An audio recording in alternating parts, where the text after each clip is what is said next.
El mes pasado les conté cómo conseguí mi primer trabajo de programador, pero en ese entonces todavía estaba en un puesto de pasante.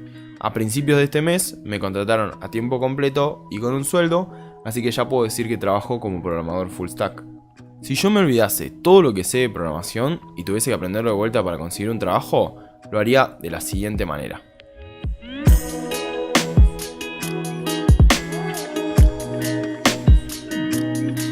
Armé para ustedes una ruta de aprendizaje en formato imagen que les voy a dejar en la descripción si la quieren, donde explico todo lo que van a tener que aprender para ser un programador full stack. Si siguen esta ruta, lo más probable es que lleguen a conseguir trabajo.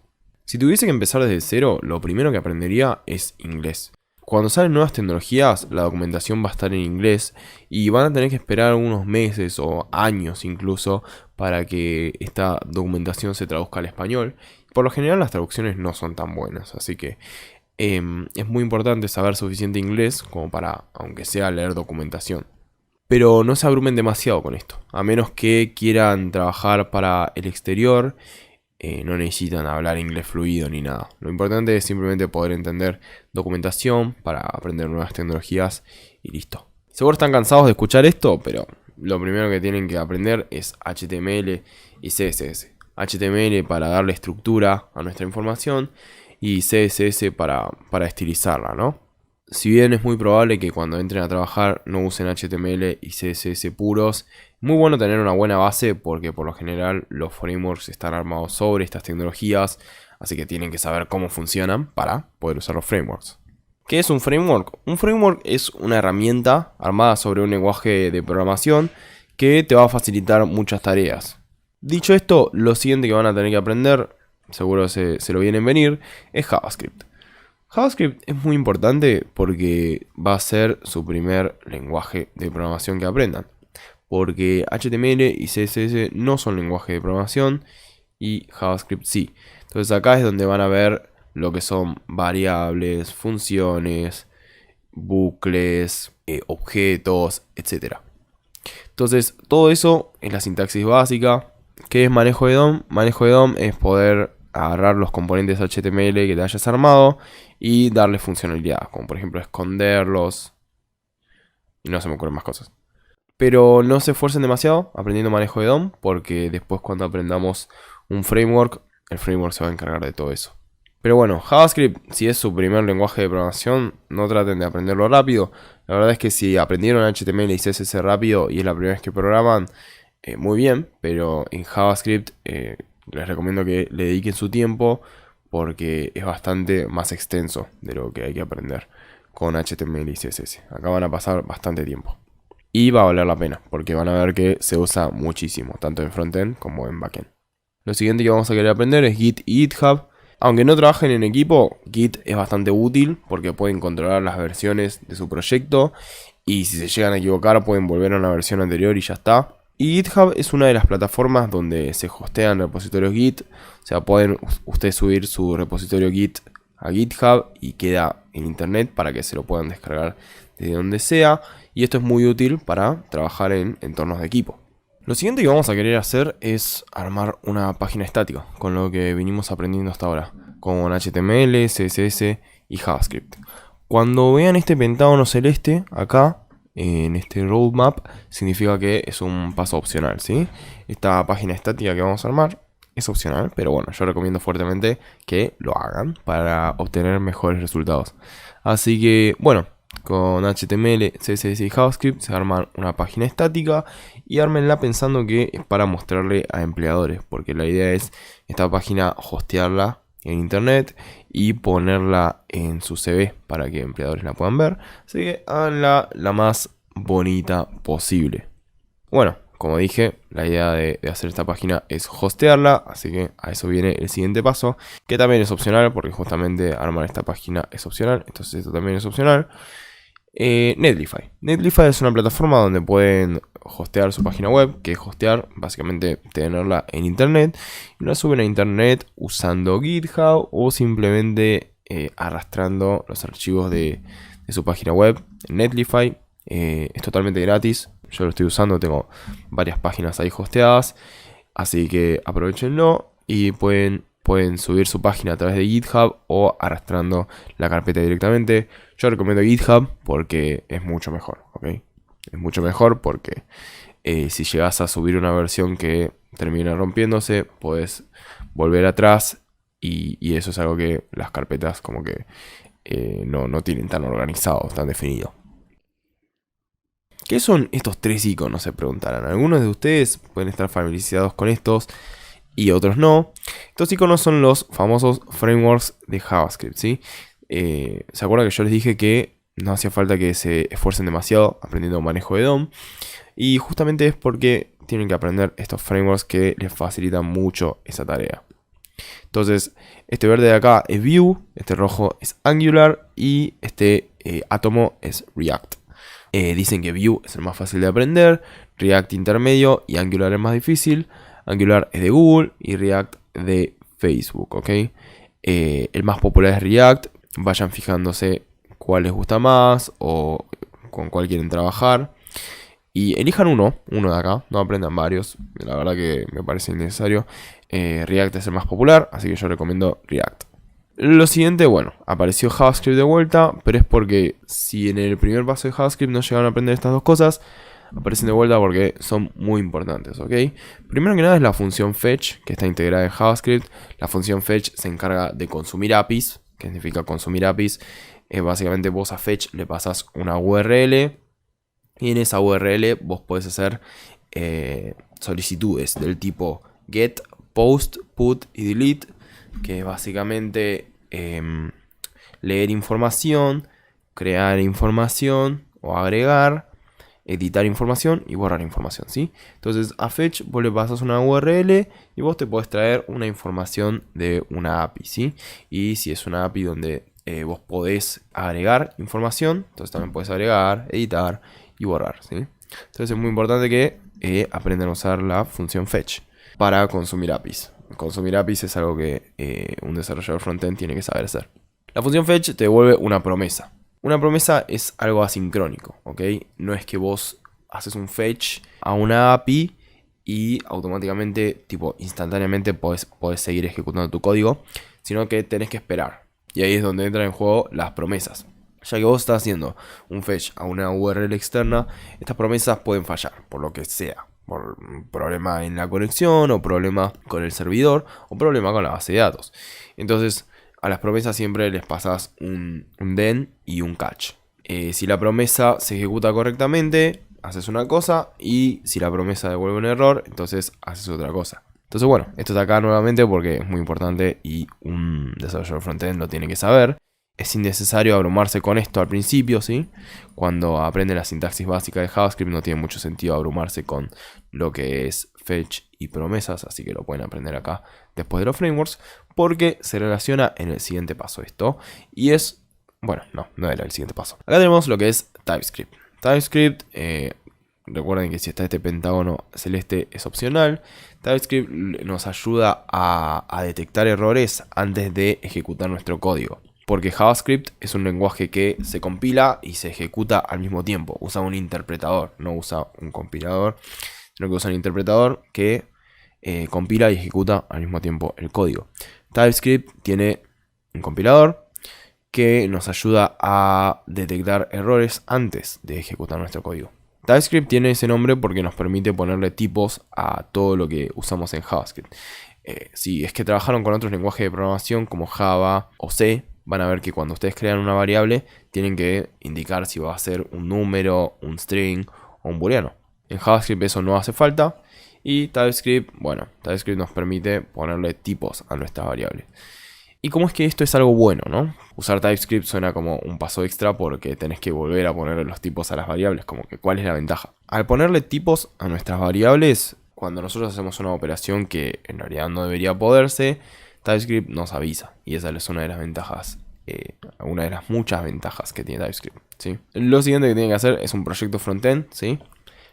Otra vez este iconito representa que tienen que hacer una página web, pero esta vez usando los frameworks, no HTML, CSS y JavaScript puro, sino algunos de estos frameworks de JavaScript, ¿sí? React, Angular o Vue, y acá van a usar el querido fetch. Este fetch es muy importante porque un desarrollador frontend tiene que saber cómo consumir una API, ¿sí?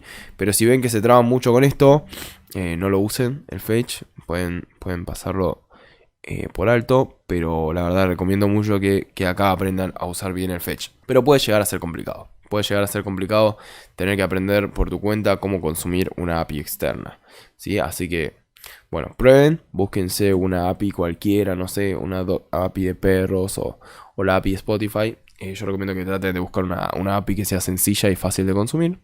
Y van a tratar de traerse información de esa API y mostrarla en su página web hecha con React, Angular o Vue. Y con eso, si es que llegaron a usar el fetch acá en este proyecto, van a tener 2 proyectos que van a poder poner en su currículum bajo el titular de experiencia y van a poder empezar a aplicar para puestos frontend. Tal vez lleguen a fijarse que en algunos puestos piden alguna otra librería de frontend, pero por lo general no son condiciones excluyentes, y esos frameworks, si es que llegan a ser condiciones excluyentes, lo pueden aprender al toque, ¿sí? Así que si es que ven un puesto que les llama la atención y pide, por ejemplo, Bootstrap o SAS o Tailwind o algún framework más, bueno, apréndanselos y después aplican. Con eso ya tenemos lo básico del frontend y ahora pasamos a lo que es el backend. Y lo primero que hay que hacer para backend es elegir un lenguaje, ¿sí? Acá puse algunos, pero hay mucho más. Pero algunos que puse acá son Node.js, que es básicamente un entorno de runtime, de ejecución de JavaScript. Es básicamente hacer servidores con JavaScript, lo cual es muy conveniente porque ya tienen la sintaxis básica de JavaScript. Entonces trabajar con JavaScript en el backend es como que se hace más fácil la transición. Pero, o bueno, otras personas prefieren trabajar con Java o con Python o con PHP.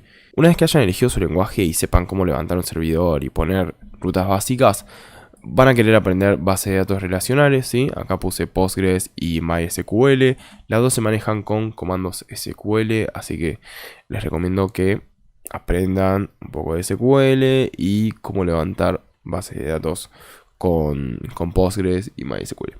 Otra opción que tienen para base de datos son bases de datos no relacionales, ¿sí? MongoDB.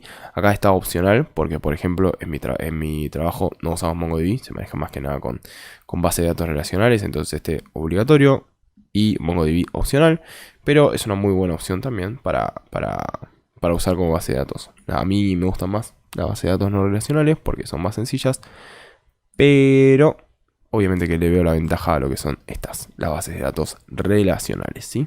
Se llaman bases de datos relacionales porque tienen varias tablas que se relacionan usando las llaves primarias y llaves foráneas. Con eso se pueden hacer una REST API. Como vieron, no es mucho que aprenderlo de backend. Si quieren hacer desarrollo web, solamente tienen que aprender a hacer REST API. ¿Y qué es una REST API? Es básicamente un servidor donde se le pueden hacer requests, ¿sí? Vieron que antes les mencioné el fetch, que el fetch era hacer llamadas a una API para obtener información, ¿sí? El get obtiene información, el post para crear entradas, el put para editar entradas, put o patch, también se llama patch, o el delete para borrar entradas. ¿Sí? Básicamente con el fetch en el front ustedes se comunican con el REST API y ahí pueden leer información o crear información, editar o borrar información. Y este REST API, ¿dónde es que guarda la información? Esta información se guarda en la base de datos. Entonces, si vos lees, por ejemplo, cuántos alumnos hay, te va a traer todos los alumnos que están en la base de datos. Si vos haces un post de un nuevo alumno, creas un nuevo alumno. Y así con los demás también. Entonces, la idea es que con el lenguaje que se hayan aprendido, alguna base de datos relacional que se hayan aprendido, puedan y vean cómo hacer una REST API que tenga habilitados todas estas solicitudes, ¿no?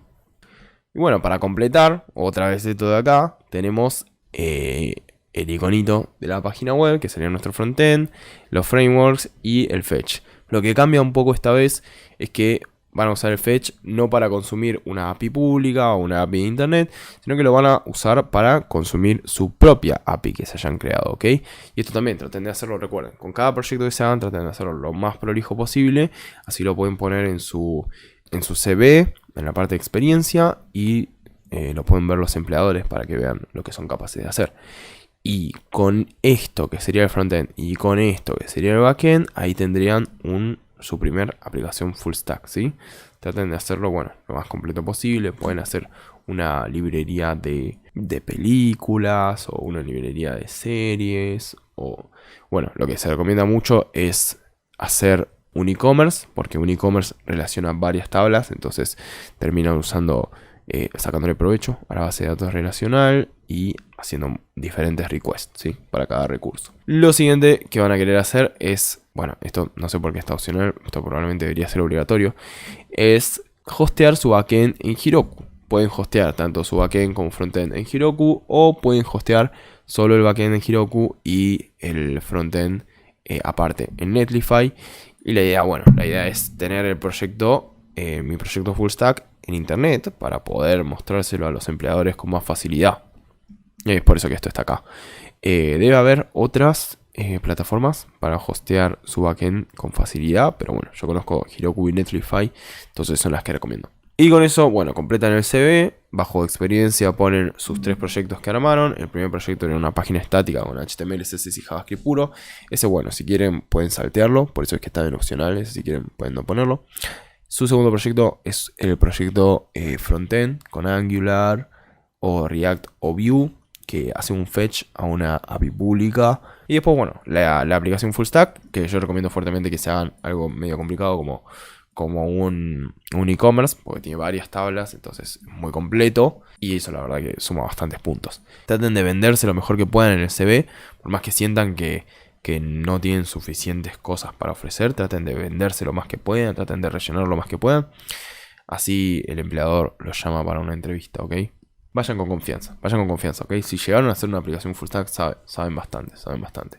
Con eso empezamos a buscar puestos full stack, trainee o junior. Y también dependiendo del lenguaje de backend que hayan aprendido, pueden trabajar en el backend. Pero la verdad que yo recomendaría que busquen puestos full stack, trainee o junior.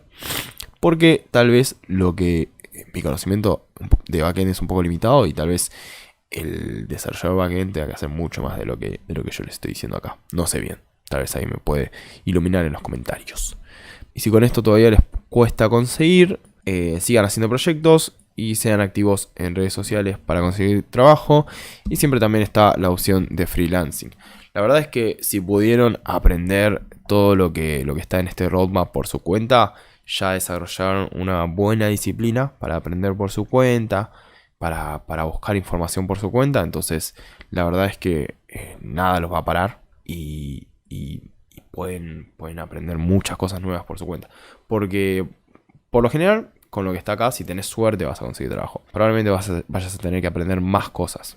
Pero si llegaste a completar todo lo que es este roadmap, tuviste un buen entrenamiento y podés aprender las cosas por tu cuenta ya. Si quieren ver cómo entrevista a un programador junior por 10 minutos, vayan a ver este video. Nos vemos.